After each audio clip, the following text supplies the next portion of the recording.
Change is taking place in the drylands of Baringo in Kenya. Change is improving people's lives and improving the degraded environment. The positive change in Baringo is starting to have an impact on other drylands, not only in Kenya but also worldwide. The change is being led by the Ray Trust, but the real story lies with the people themselves.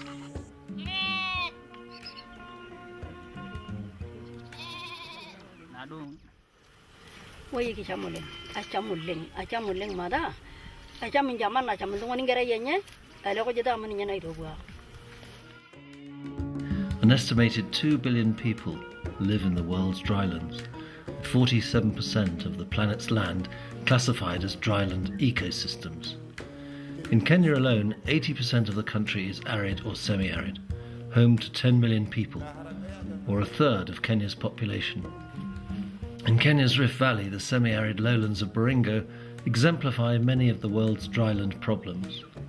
The Baringo lowlands have become wastelands, stripped bare of the diverse vegetation, nutrients and wildlife they once supported. Like in other dryland areas, the people of Baringo are directly dependent on their land and livestock for survival. As natural resources continue to decline, survival becomes more and more difficult for the growing number of people and livestock. The degraded land is unable to sustain them, and poverty increases. There is less food security and fewer income-generating opportunities.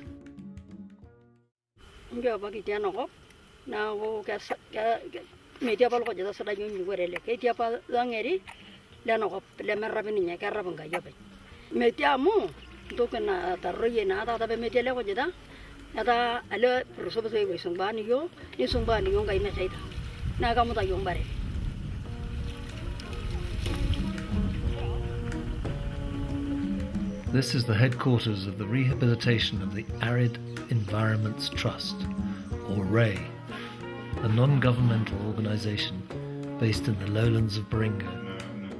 RAY has worked for over 2 decades to develop practical solutions to Kenya's dryland problems. The results are clearly visible, and barren wastelands have been transformed into productive grass fields, thereby improving people's lives and livelihoods. I grew up on the shores of Lake Baringo, and the Baringo that we have today is completely different from the Baringo that I remember as a child.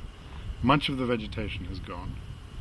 Most of the ground cover has completely disappeared, and there's very little grass remaining. The erosion has increased tremendously, and a lot of silt is washing into the lake, filling it up from the bottom. In order to combat these problems, we formed the Ray Trust. Initially, many years of research were undertaken, not only on the socio-economic side, but also on the environmental side. For instance, we needed to identify the necessary grass and tree species. The exciting thing about this is that people are making money from it. Not only is it benefiting the people directly, but it's benefiting the environment. Wildlife and bird life is coming back. The erosion has stopped on the fields where we've planted grass. And if we continue expanding like this, maybe Baringo will look similar to the way I once remembered it.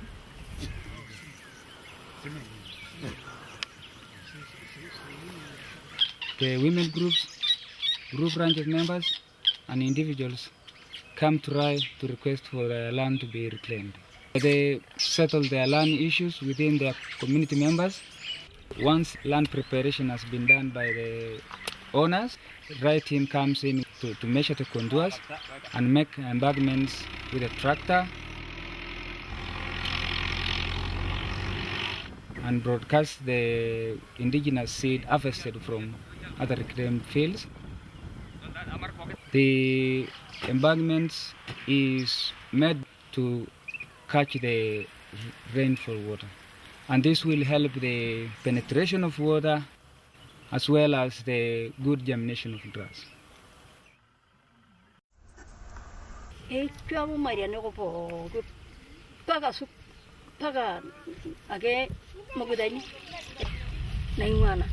kairo da cha kairo del to wana nang walling ai ro nya bakal yo wala nya ayo nyo to mata mai da godo to amale ko to bung yo na le ko juta ke ninya ko wara tinya ta yen kiteng na ninya ke ta ya bagil ngona ma den me ta kiteng me ta ba ko.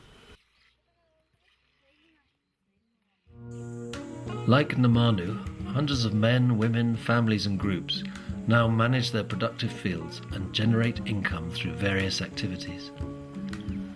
The most profitable has proven to be livestock fattening, especially cattle. Thin cattle are bought when prices are low, fattened on fields and sold 3 months later at double the price. This not only reduces the pressures on already overgrazed land, but slowly people are also starting to keep smaller herds of quality cattle for sale. Other activities are equally important. Making hay to sell or use as dry season fodder, cutting thatching grass for roofs, and honey from beekeeping are yet other sources of income. Grass seed is not only important as a source of income,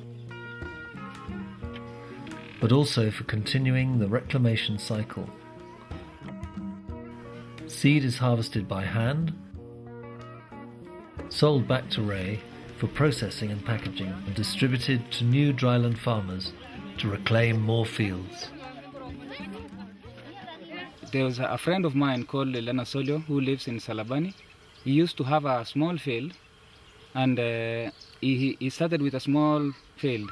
Now he has up to 50 acres, and he's fattening up to 18 bulls, and he can sell them at a good price, and he makes a profit of up to 40%. The fact that local people now generate income from their once degraded land has given them renewed confidence. In Baringo, men and women are no longer just surviving, but are building new lives for themselves and their families.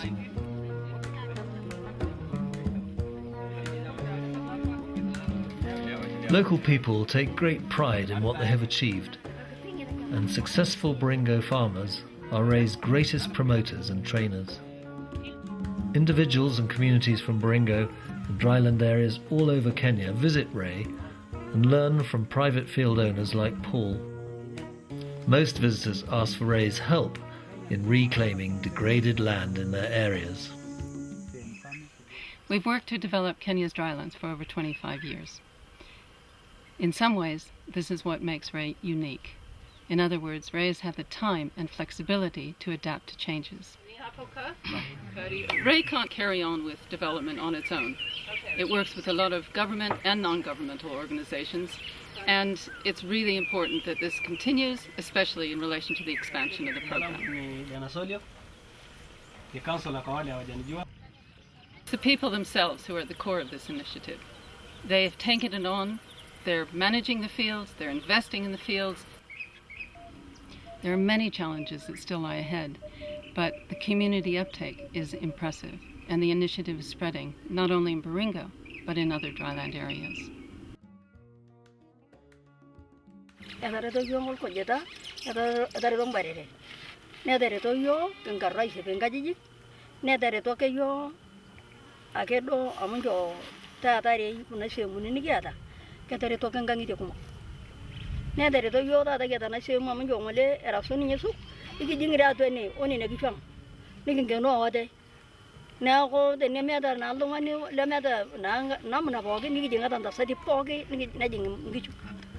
The lives of both men and women are being transformed, with increased financial stability and food security gradually eradicating poverty. It is an exciting prospect that if Ray obtains the funds to continue expanding, the vast potential of Kenya's drylands and its people can be realized.